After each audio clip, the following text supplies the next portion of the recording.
Hello everyone. The moment we all have been waiting for is finally here.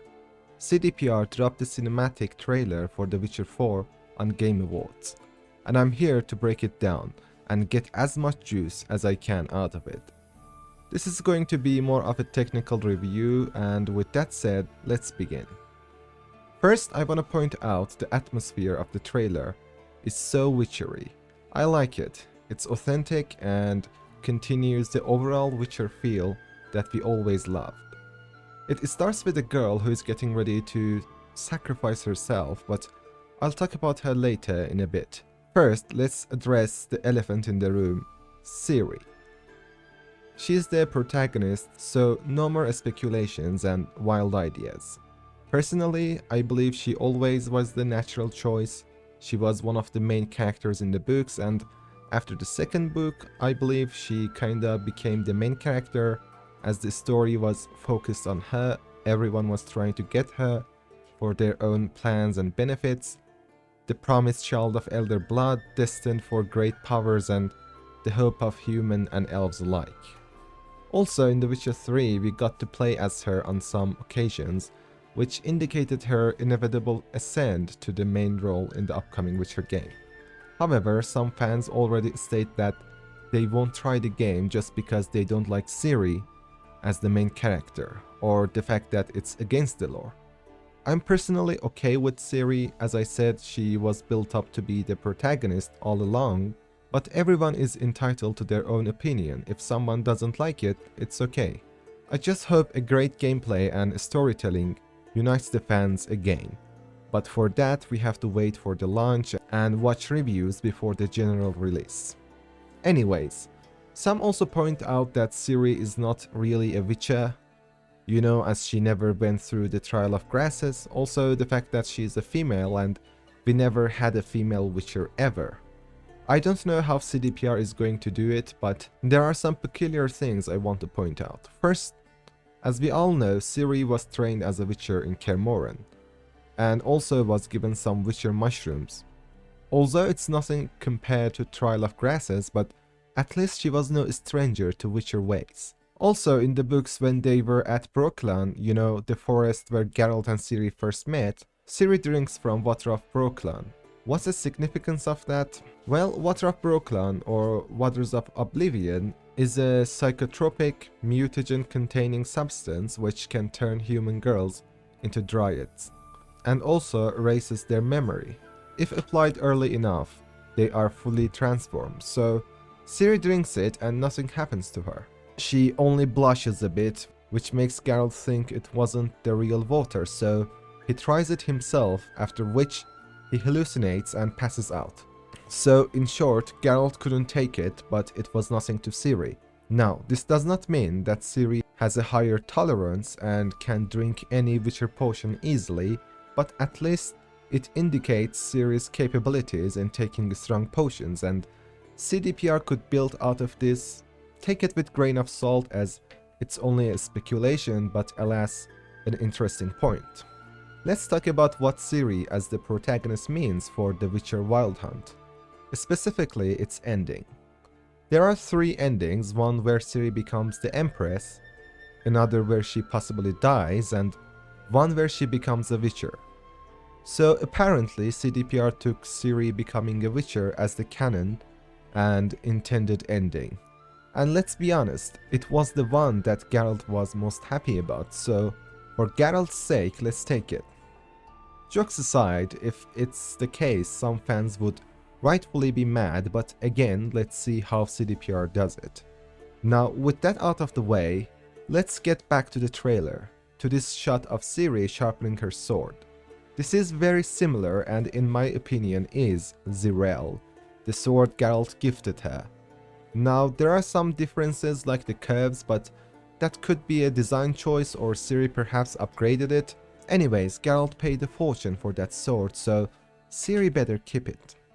Back to the girl who is getting ready to be sacrificed to a so-called god, who in truth is a monster.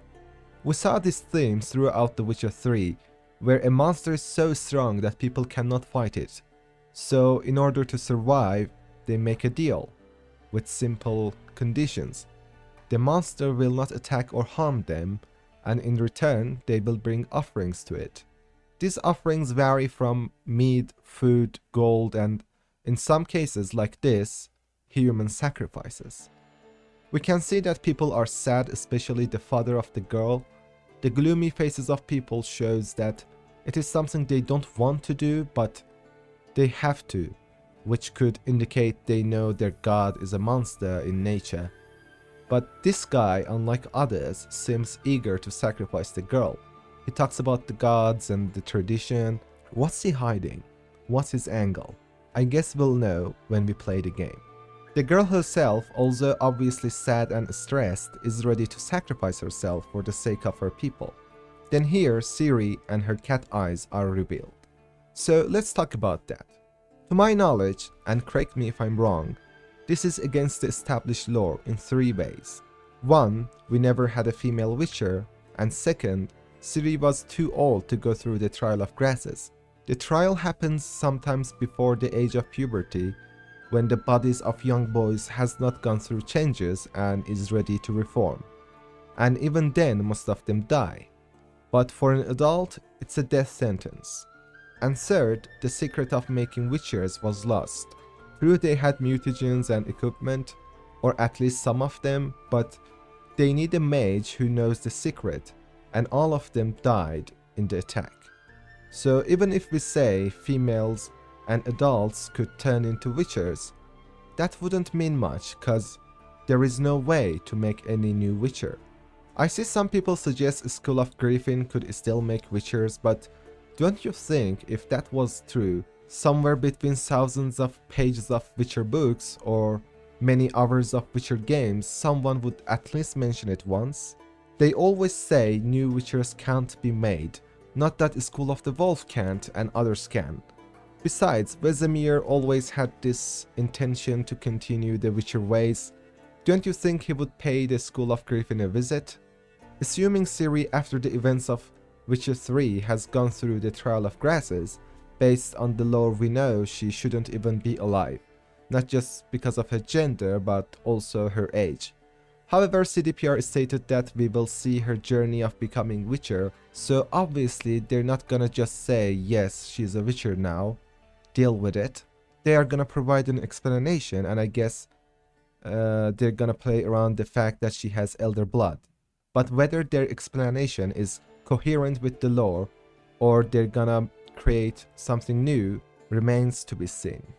And another thing they have to explain, not gameplay wise but lore wise, is why. Why would Ciri, with the power of elder blood, try to nerf herself and become a witcher? She already was stronger than a witcher, and if she worked more on her elder blood abilities, she even could get stronger. So why would she? Was it her choice or something happened to her that made her lose all or some of her elder blood powers? That also remains to be seen. I hope CDPR does a good job here and gives us compelling reasons, otherwise the fandom is not gonna take it well. Moving to the next scene, we see the girl singing a special song, which I think is a part of the ritual, a signal for the monster to come and take the offering, in this case, a human life. And I think this moment is underrated. She is literally singing the song of her death, the last moments of her life. She is calling for her killer to come and end her life. Her voice is gloomy and shaking with fear, and the fact that it's done by a song really gets me. Also, kudos to the girl for being brave and ready to pay the ultimate price instead of running. But before any of that happens, Ciri comes to save the day. It was a smart move as she let the girl lure the monster and then confronted it. Here we see the Lynx medallion, and man, there are a lot of implications behind it. First of all, why not a wolf medallion? After all, Ciri was raised in Kaer Morhen with the members of School of the Wolf. Her father Geralt was a witcher of School of the Wolf, not to mention other members who were like her family. So why not that? And does the new medallion means a new school is established? Or it's only Ciri? And if it's a new school, is it a group of witchers of other schools gathered together, or new witchers are made? I have some speculations, but they are just speculations, so I'm not gonna take your time with wild ideas. I prefer for it to at least have some objective base, so until I come up with something solid, I'll skip it. The next part is Ciri fighting the monster, and she's struggling, which she wouldn't have if she had her Elder Blood powers. But I think she has not completely lost her Elder Blood powers. She has lost some of them and has integrated those with Witcher powers. I think Ciri is a combination of Witcher abilities and a toned down Elder Blood powers, and I'll tell you why. Here we see Ciri using a Witcher potion. Most people agree it's Cat, the one that enhances your vision. But look at the color of Ciri's eyes. Why isn't it glowing yellow, but green? Isn't it the color of her Elder Blood powers? Because all Witchers have yellow eyes, but Ciri is different. Later she uses the Quen sign. This time we see the normal color of the sign. Then here we see her use magic from elemental powers, which in this case is water, and materialize a chain. This is really interesting, so let's talk about it. First, look at the color. It's greenish again, and again the color really similar to her Elder Blood magic color. I think there is a link. Obviously Ciri is a magic heavy Witcher. No Witcher to my knowledge could do more than basic signs, but Ciri in 6-minute cinematics pulls out 2 strong spells, and because of the color I see a relation to her Elder Blood. So the greenish eyes and spells and her use of normal Witcher signs and potions tells me she has combined these powers. Yet we don't see her do instant teleportation, which could either mean she willingly doesn't use them, which is stupid, or more likely she at least has lost a chunk of her powers. Now let's talk about the magic itself. The materialization of the chain. Those of you who have read the books know that creating objects with magic is an advanced sorcery, and not all of the sorcerers can do it. Also, again in the books, Yennefer trained Ciri, but later she lost her magical powers. But here we see her using advanced sorcery. Again, 2 explanations comes to my mind. First one, which I think is gonna be the case given the color, is that she can do it because of her Elder Blood. And second one is that Yennefer or another sorceress trained her in magic again. In any case, CDPR again has to provide a compelling explanation about that. Moving on, we see Ciri use the electric magic on the monster, which is most probably Yarden sign, as it traps the monster momentarily and weakens it. We see Ciri cut out its arms, which she couldn't do before, and then comes the chain. Have I told you how cool is that chain? I really like to use it in the gameplay. Hope it has a good mechanic and makes the gameplay more interesting. Moving on, we see her strangle the monster with the chain and I think use the Ignis sign to make it burn the neck of the creature and finally cut it out. So this tells me that we're gonna have a more magic reliant gameplay. Also, the chain is gonna add a variety of new fighting mechanics. We're also gonna have our traditional Witcher signs. Hopefully with the variety of new fighting mechanics, we are gonna have more engaging gameplay.